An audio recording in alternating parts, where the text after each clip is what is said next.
उत्तराखंड में रियायत के साथ एक हफ्ते के लिए लॉकडाउन बढ़ा दिया गया है। 14 जून की सुबह 8 बजे तक कोरोना कर्फ्यू लागू रहेगा। इस वक्त की बड़ी खबर आपको बता रहे हैं। फल, सब्जी, दूध की दुकानें हर रोज खुलेंगी। राशन की दुकानें 2 दिन खोलने की इजाजत दी गई है। शराब की दुकानों को हफ्ते में 3 दिन खोलने की इजाजत दी गई है। शराब की दुकानें 9, 11 और 14 जून को दोपहर तक खोली जा सकती हैं। सरकार ने उत्तराखंड में कोविड कर्फ्यू में ढील देते हुए एक हफ्ते के लिए लॉकडाउन को बढ़ा दिया है। ग्रामीण क्षेत्रों में कर्फ्यू में ढील देने के लिए जिला अधिकारियों को अधिकार दिए गए। सरकार ने व्यापारियों की मांग पर अन्य दुकानों को खोलने की भी छूट दी है, लेकिन इसके लिए अलग अलग तारीख तय की गई है।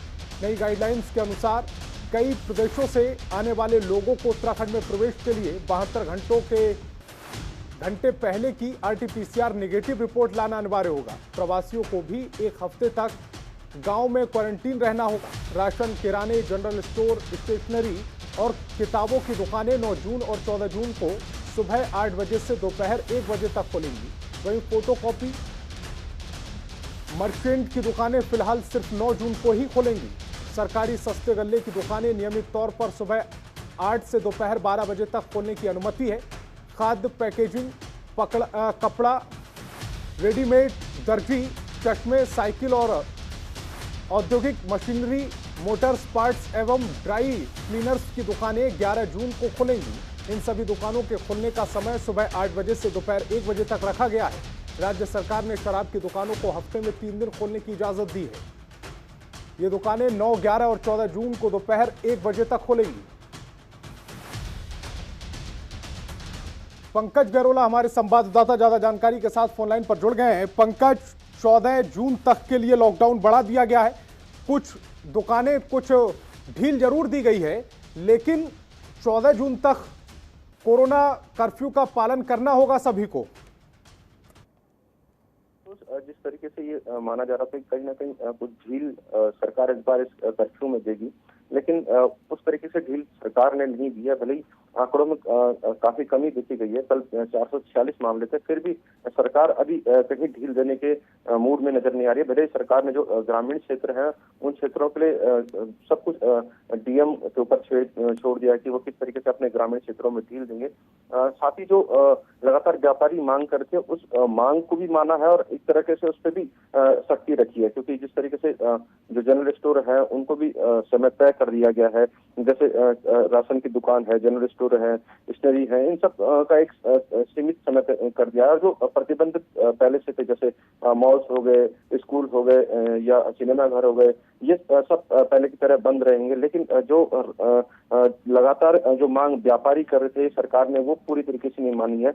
कुछ दुकानों को खोलने में राहत दी है। जिस तरीके से जो राशन है, जनरल स्टोर है, स्टेशनरी की दुकान है, वो 9 तारीख को खुलेंगी। और जो आपके पैकेजिंग है, कपड़ा, रेडीमेड, दर्जी, चश्मे, साइकिल स्टोर, इनकी दुकानें 11 को खुलेंगी और सबका समय तय है कि 1 बजे तक, 8 से 1 बजे तक खुलेंगी। कुछ शराब की दुकानों में जरूर सरकार ने 3 दिन का समय जरूर दिया है इस बार खुलने का, वो भी दोपहर 1 बजे तक खुलेंगी। लेकिन जो प्रतिबंध लगातार सरकार जारी है वो रखा हुआ है। जैसे जो उत्तराखंड में प्रवेश करने के लिए 72 घंटे पहले आपके RT-PCR नेगेटिव रिपोर्ट चाहिए, वो मौजूद होनी चाहिए।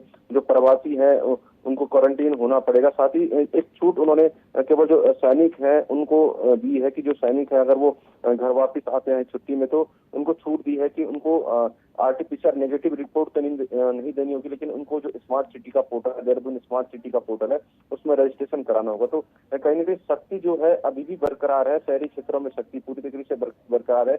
लेकिन संतोष, अगर मैं व्यापारी वर्ग की तरफ से बात कहूँ तो कहीं ना कहीं उनकी नाराजगी अभी भी सरकार की तरफ पूरी देखी जा रही है। सरकार जो व्यापार थे, वो व्यापारी थे, उन्होंने दुकानें खोलने के लिए प्रॉपर मांग की थी, लेकिन वो सरकार ने नहीं दिया। सरकार ने 1 या 2 दिन की समय अवधि दी है, जिससे उनकी नाराजगी साफ देखने को मिल रही है। अब अगला व्यापारियों को क्या कदम होगा वो देखना होगा। लेकिन कहीं ना कहीं एक जो सरकार जो साफ कहती नजर आ रही है कि हमें फिलहाल अपने आर्थिक से मतलब नहीं है, हमें जो अपने प्रदेश की जान माल की सुरक्षा है उससे मतलब है। जी, लोगों की सुरक्षा ज्यादा महत्वपूर्ण है और इसीलिए फैसला भी लिया गया है। पंकज, लेकिन आपसे एक चीज समझना चाहेंगे, जिस तरह से स्कूल बंद हैं, दफ्तर बंद हैं, समझ में आता है, दुकानें खोली जा रही हैं, जो धीरे धीरे कोरोना कर्फ्यू उसमें भी ढील दी जा रही है, लेकिन कोरोना की क्या स्थिति कंट्रोल में है इन सब के बावजूद? देखिए संतोष, अगर हम इस कोरोना कर्फ्यू के कारण कहीं ना कहीं ये कह सकते हैं कि स्थिति में कहीं ना कहीं सुधार आया है। अगर उत्तराखंड में अगर आज से हम 15 या 20 दिन पहले की बात करते तो यहाँ पे लगभग 10,000 मामले आ रहे थे और आज वो संख्या सैकड़े में पहुंच गई है। कल 446 मामले आए थे, उससे पहले 828 मामले यहाँ पे दर्ज किए गए थे। इस तरीके से उससे पहले 500 के लगभग मामले यहाँ दर्ज हुए थे। तो कहीं ना कहीं ये माना जा रहा है कि जो कोरोना कर्फ्यू के कारण कोरोना संक्रमण की जो चेन है वो टूटने में कामयाब हो रही है और लगातार सरकार ये जरूर कह रही है कि जब तक हमें नहीं लगता है कि पूरी तरीके से जंग जीतते हैं तब तक ये कर्फ्यू जारी रहेगा। और संतोष, कुछ अच्छी बात ये भी है कि जो उत्तराखंड के 13 जिले हैं, 13 में से 12 जिले ऐसे हैं जिनमें 100 से कम संक्रमण कल दर्ज हुआ है। केवल देहरादून है जिसमें 161 संक्रमित लोग मिले थे। उसके अलावा 4 जिले ऐसे हैं संतोष जिसमें केवल 10 से नीचे संक्रमित पाए गए, जैसे बागेश्वर है, चंपावत है, पिथौरागढ़ है, रुद्रप्रयाग है। इन 4 जिलों में केवल 6 या 7 संक्रमित लोग मिले हैं। तो कहीं ना कहीं एक संक्रमण में जो कोरोना संक्रमण से कहीं ना कहीं निजात उत्तराखंड को मिलती नजर आ रही, लेकिन कुछ चिंताओं के विषय है वो मृत्यु दर पे है। मृत्यु दर अभी कम होती नजर नहीं आ रही है। कल भी 24 मौत हुई थी और उससे पहले लगभग 40 से ऊपर मौत दर्ज की गई थी, उससे पहले 32 करीब मौत दर्ज की थी।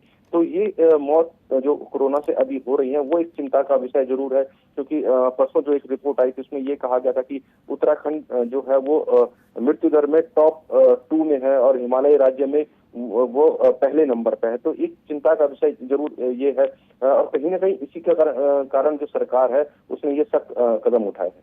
जी, क्योंकि मृत्यु दर को रोकना बहुत जरूरी है, इसीलिए लॉकडाउन को 14 जून तक बढ़ा दिया गया। पंकज, आप हमारे साथ जुड़े, आपका बहुत बहुत शुक्रिया। और जनतंत्र टीवी उत्तराखंड वासियों से लगातार अपील कर रहा है कि जो कोरोना कर्फ्यू लगाया गया है उसका पालन जरूर करें। सरकार की तरफ से जो गाइडलाइन दी गई है उनका पालन जरूर करें। खबरों के निष्पक्ष विश्लेषण के लिए सब्सक्राइब करें Jantantra TV and press the bell icon. Never miss any update.